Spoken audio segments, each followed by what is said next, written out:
Yes, hello everyone. In the previous session, we discussed transportation problem and we tried to determine the transportation cost. Okay, three methods were used in the previous session that were northwest corner method, least cost method, and third was Vogel's approximation method. Okay, so in this session, what we are trying to do is we are trying to reduce the transportation cost which was achieved in the previous sessions. Okay, that is whatever cost we achieved using northwest corner method, least cost method, and Vogel's approximation method, those costs can be reduced using this. Okay, that is stepping stone method. Okay, so that cost can be still reduced using stepping stone method. Okay, and that whatever cost we get, that is called as initial, it is called as optimum solution. It is called as optimum solution. Okay, now next, the same problem we have solved previously using northwest corner method also. Okay, so the same problem we are trying to solve here using stepping stone method.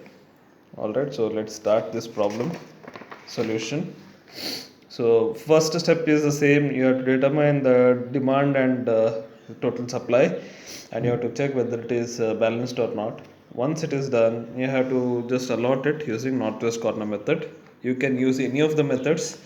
You can use either northwest corner method or least cost method or Vogel's approximation method. Any of the three methods you can apply uh, for this. Okay, but in this particular problem we have started with northwest corner method. Okay, so I am just repeating this once again. So to first allot the units. Okay, so initial allotment can be done using northwest corner method or least cost method or Vogel's approximation method. Any of the method is fine. Okay, but in this problem solution we have considered a northwest corner method. Okay, so when that is done, 150 and 50, if you have to see, 50 is the minimum, so 50 is allotted in this, remaining is 100 which is allotted here. Next, 50 is allotted here.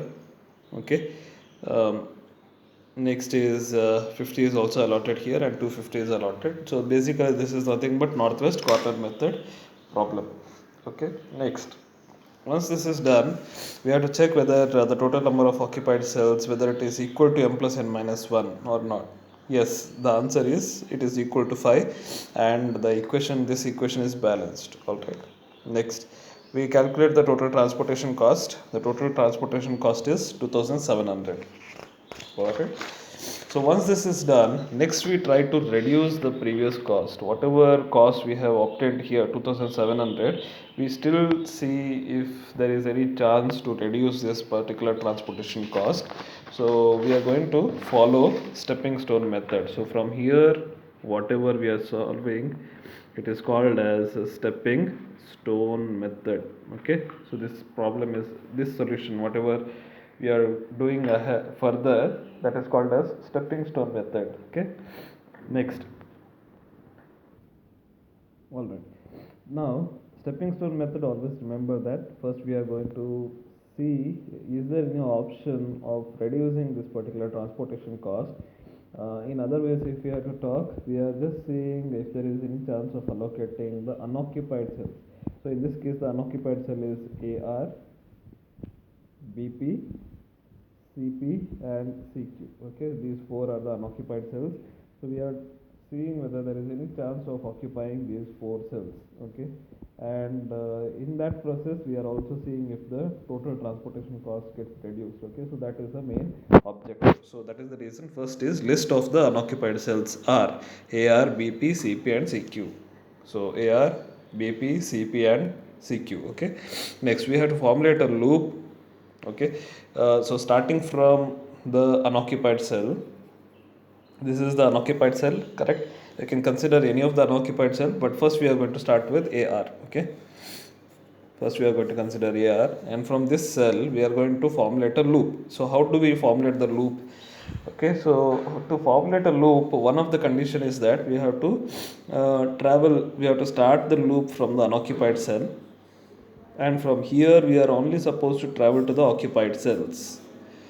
Okay, now here also we have occupied cell, but we are coming to this cell only. Why? Because from here we can come down. Now next rule is that we have to start the loop, and from this loop we can only travel to the occupied cells only. Okay, so for example, we are coming to this cell. From here we are coming to this cell. Why? Because this is occupied cell. After that we are coming to this cell only. Why? Because this is also occupied cell, but we are not going to this cell, because the intention is we have to go back to the same unoccupied cell. Why? Because our intention is to formulate the loop. Okay, so in case if you would have gone in this particular cell, from here if you would have gone to this particular cell, there is no chance of coming back, because there are no occupied cells. Okay, and another thing you have to remember is that you can either go in the west, north, south or east direction, but you cannot go in the diagonally opposite direction. That is, if you are not supposed to come from here to here. Okay, that is not allowed. You have to go in the west, south, or west, east, north. In that direction you can move, but you cannot move diagonally. Okay, you cannot go in diagonal direction. Okay, so that is not, that possibility is not there. Okay, so this is also occupied cell. So from here we are coming to this, and from here we cannot go to any of the other cells, because there are no occupied cells. This is also not occupied cell, this is also not occupied cell. So we are not coming to this cell. Okay, why? Because we cannot, from here we cannot go back to this cell. So that is the reason we are coming to this cell, and from here we are coming to this, and our intention is we have to go back. So next is we are going back to the occupied cell again, and from here back to the unoccupied cell. Okay, so then move clockwise. That means, so in this case we have moved in anti-clockwise direction. Okay, that is in this case this is anti-clockwise, is it right? Now even if you move in the clockwise direction, the answer would be the same. You can move in the clockwise direction also. In that case you would have come to this cell. You cannot come to this cell, because from here you cannot come back. Why? Because this is also not occupied cell, and this is also not occupied cell. So if you come from here to here, you cannot complete the loop. So that is the reason from here you are coming to this cell, because this is occupied cell, and from here you are coming back to this cell. This is also occupied, this is also occupied, and back to this cell. So clockwise also you can move. Okay,